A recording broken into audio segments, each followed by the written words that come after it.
Sa number 9, voters registration, ginpalawig sa Commission on Elections, humalin Oktubre 11, tubtub 30. May report si Nico Delfin.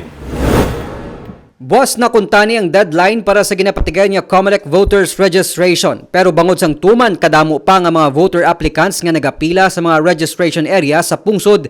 Ginaprubahan man sang Commission on Elections ang hinyo sang Kongreso kag Senado nga palawigon ang voters registration halin Oktubre 11, tubtob 30.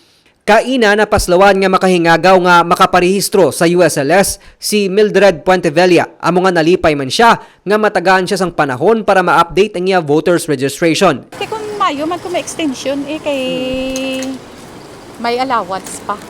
October 9 tas. Oo, okay, mas namin kani. Para kay COMELEC Provincial Election Supervisor Attorney Fatima Aspan, dako man nga bulig para sa ila ang ginhatag nga extension, ilabi na nga madamo pa ang nagahingagaw nga makaparehistro.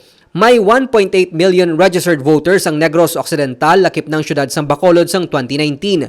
Pero ginatanaw nga sarang pangabagsaka ang kadamuon sang registered voters para sa natalana nga 2022 national kag local elections. Maya na, kita nga mga SK nga ginang nag-turn 18, so gina-extract na naton sa aton nga record, automatic na sila makadto sa aton nga regular voters.